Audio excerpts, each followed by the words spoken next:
The name alone conjures images: a white-haired demon hunter, twin pistols blazing, a rebellion against hell itself. The games, steeped in gothic horror and pulsing with adrenaline-fueled action, etched their place in gaming history. When Netflix announced an anime adaptation, anticipation ran high. Could the streaming giant capture the soul of? The answer, sadly, is a resounding not yet.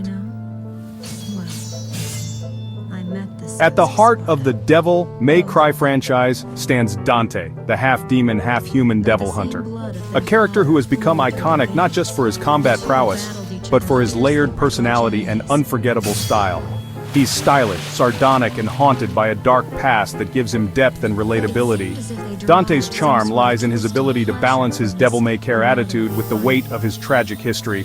However, the anime's version of Dante, while visually recognizable, feels like a shadow of his former self. The essence of what makes Dante compelling seems diluted, leaving fans yearning for the complexity they know and love. Gone is the seasoned warrior, the weary veteran who masks his pain with bravado and wit. Instead, we are presented with a version of Dante that feels stripped of the experiences that shaped him into a legend. This younger, almost naive Dante lacks the gravitas and maturity that fans have come to associate with the character. While exploring a younger version of Dante could have been an intriguing narrative choice, the execution leaves much to be desired. This isn't to say a younger Dante can't work. In fact, a well-crafted origin story could have added new layers to his character, but the anime's portrayal often feels shallow, reducing him to a caricature of his former self. The exaggerated expressions and over-the-top antics, while entertaining at times, undermine the complexity of his character. Dante's signature humor and love for the absurd are present, but they are amplified to a degree that feels out of place. His love for pizza and goofy antics, which were charming quirks in the games, are turned into defining traits in the anime. This shift in focus detracts from the darker, more introspective aspects of his personality. The result is a Dante who feels less like the complex anti-hero fans adore, and more like a pale imitation of his true self. While the anime captures some of the surface-level elements of Dante, it ultimately fails to do justice to the depth and nuance that define him. Dante isn't the only character who suffers in the adaptation.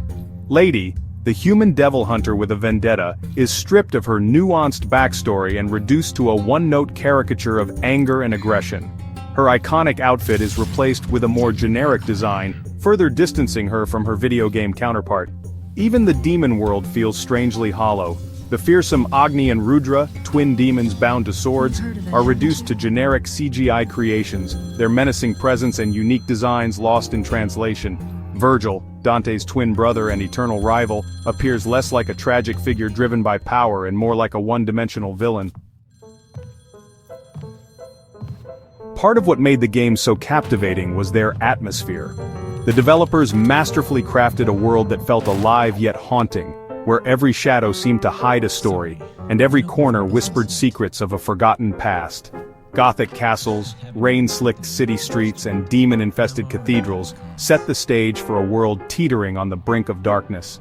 These settings weren't just backdrops, they were characters in their own right, amplifying the tension and immersing players in a narrative that felt both epic and personal. The anime, however, opts for a more generic urban setting, stripping the world of its gothic grandeur. The sprawling cityscapes, while visually polished, lack the brooding personality that defined the games. It feels like a missed opportunity to explore the rich, atmospheric storytelling that fans adored.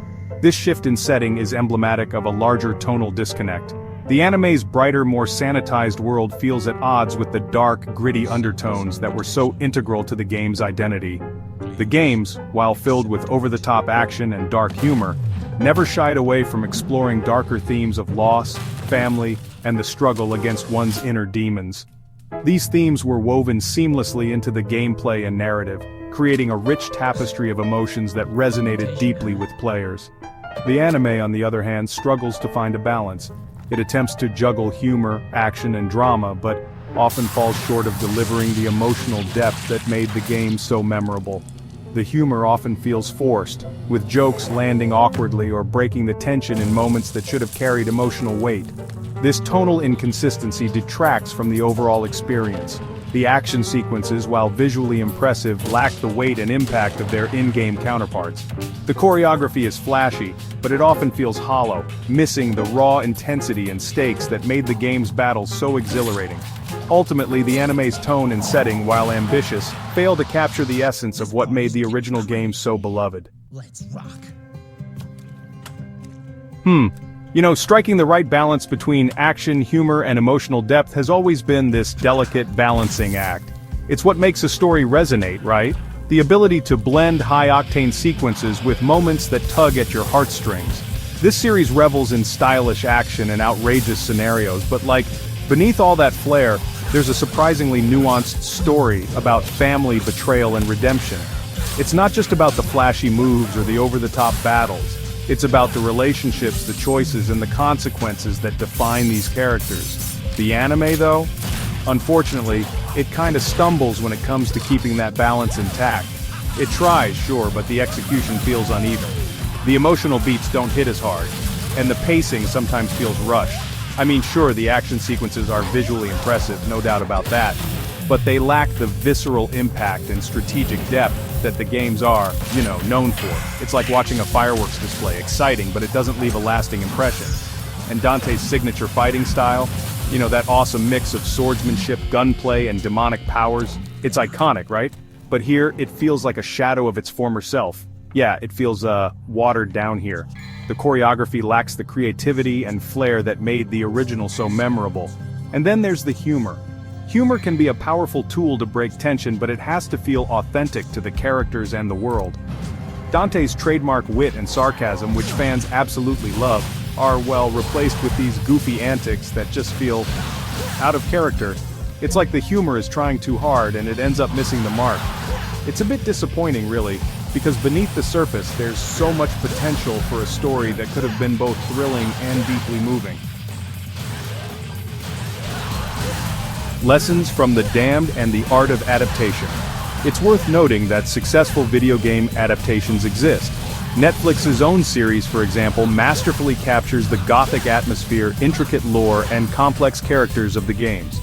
It understands that adaptation doesn't mean slavishly recreating the source material. It's about capturing the essence, the soul of what makes the original work so compelling. The animated series based on is another prime example.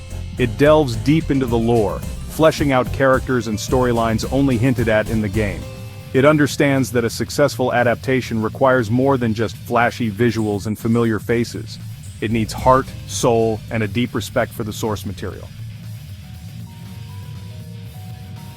The devil's in the details, missed opportunities, and underutilization. The universe is brimming with potential, yet the anime squanders opportunities to explore its rich lore and cast of characters. Lucia, a fan-favorite demon hunter is relegated to a brief cameo appearance. Iconic weapons like ebony and ivory, Dante's signature pistols, are absent for a significant portion of the season. Even the soundtrack, while featuring a few nods to the game's iconic music, lacks the same energy and memorability. The opportunity to weave in classic tracks or create new ones that capture the spirit is largely missed. A glimmer of hope, where the anime finds its footing.